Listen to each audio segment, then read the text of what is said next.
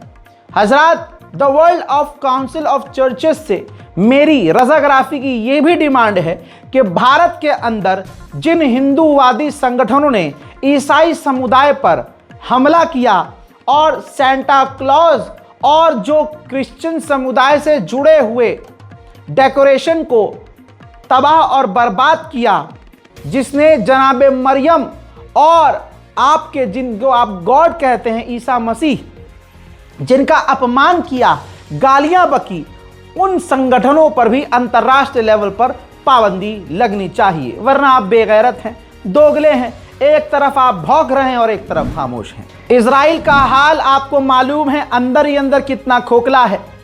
जितने लोग मारे गए इजराइल के सैनिक, उससे ज्यादा तो अब खुद को खत्म कर रहे हैं, यानी सुसाइड कर रहे हैं। हजरात, अपने आप को खत्म कर रहे हैं, जिसकी वजह से इजराइल के अंदर इजराइलियों में भी गुस्सा फूट रहा है। ऐसे में इजराइल ने कानून बनाया और कह दिया कि जो अपने आप को खत्म भी कर रहा है ना, जो सैनिक अपने आप को खत्म भी कर रहा है, उसको भी हम शहीद मारेंगे। वाह वाह रे भैया वाह। भाई आसान है बहुत शहीद होने का। मैं इजरायली सैनिकों से कह रहा हूं, अपने आप को बिना लड़े शहीद। मैंने पहले ही कहा था और आज फिर से कह रहा हूं, मेरे इस जुमले को दिमाग में रख लेना, वरना इस वीडियो को सेव कर लेना। आज सोमालिया लैंड जो बड़ा खुश हो रहा है कि हमें मान्यता मिल गई है, जिसकी मान्यता की कोई वैल्यू नहीं है। हजरात, कल यही सोमालिया लैंड के लोग रोएंगे जब इजराइल इनकी जमीन पर कब्जा करेगा। हजरात, शुरुआत हो चुकी है, लीजिए। अभी एक हफ्ते के अंदर इजराइल ने सोमालिया लैंड को मान्यता दी और इजराइल के जो टूरिस्ट हैं, इजराइल के यहूदी लोग हैं, वो सोमालिया लैंड जाना शुरू कर चुके हैं। वहीं मैंने आपको बताया था सीरिया के अंदर अल्पसंख्यक समुदाय को मारा जा रहा है। हर बांग्लादेश में हिंदू अल्पसंख्यक हैं, वहां मारा जा रहा है हिंदुओं को। भारत में मुसलमान, ईसाई और दलित अल्पसंख्यक समुदाय से हैं, तो यहां बहुसंख्यक इन्हें मार रहे हैं। अब सीरिया के अंदर जो दूसरे अल्पसंख्यक समुदाय हैं वो प्रदर्शन कर रहे थे, जिन पर गोलीबारी की, लाठीचार्ज की, गोलियां मारी, उनको जेल में डाला। लताकिया का वो शहर है जहां ये अल्पसंख्यक समुदाय प्रदर्शन कर रहा था। जोलानी यानी आपके पसंदीदा सीरिया के राष्ट्रपति ने उस जगह पर पूरी तरह से कर्फ्यू लगा दिया है। अमेरिका और सीरिया की फौज, जोलानी की फौज ने अच्छा काम यह किया कि सीरिया के अंदर 17 से 18 ISIS के दाइश के आतंकवादियों को कत्ल किया है। लेकिन अच्छा तब माना जाएगा जब यह सच हो। ऐसा ना हो कि किसी भी आम या अल्पसंख्यक समुदाय को मार दिया और बोल दिया ISIS से हैं। सोचिएगा मेरे दोस्तों, इजराइल का पूर्व जो डिफेंस मिनिस्टर है, उसने अपने ताज़ा बयान में कहा है कि हमने सीरिया में क्या किया। हमने बशर अल असद को हटाया और अलकायदा का लीडर बिठा दिया, जो हमारे लिए खतरा है। हमने ईरान को हटाया और अब वहां तुर्की आ गया, जो हमारे लिए और बड़ा खतरा है। वहीं तुर्की के डिफेंस मिनिस्टर से मिलने पहुंचे हैं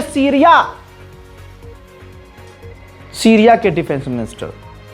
यही जो दोस्ती सीरिया और तुर्की के बीच हो रही है, इजराइल के पेट में तकलीफ हो रही है। हजरात मोहतरम, middle east special, Iran special report पे इतना ही। गाजा फिलिस्तीन की मदद के लिए इस डिटेल का इस्तेमाल कीजिएगा, ताकि गाजा और फिलिस्तीन के लिए हम कुछ तो कर सकें। इसके अलावा हम क्या ही कर सकते हैं। और अगर सबसे ज़्यादा हमें कुछ करना है, इन सबसे ऊपर की चीज़, तो दुआ है।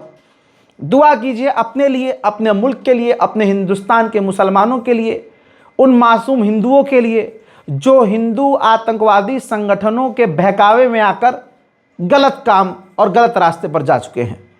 हजरात, मन करे तो आखिर में मेरे लिए भी दुआ कर लीजिएगा, वरना तो कोई बात है ही नहीं। खबरें तो मैं देता रहूँगा जब तक जिंदा हूँ। इस रिपोर्ट को शेयर कीजिए, दुआओं में याद रखिए, चैनल को सब्सक्राइब कीजिए। जय हिंद।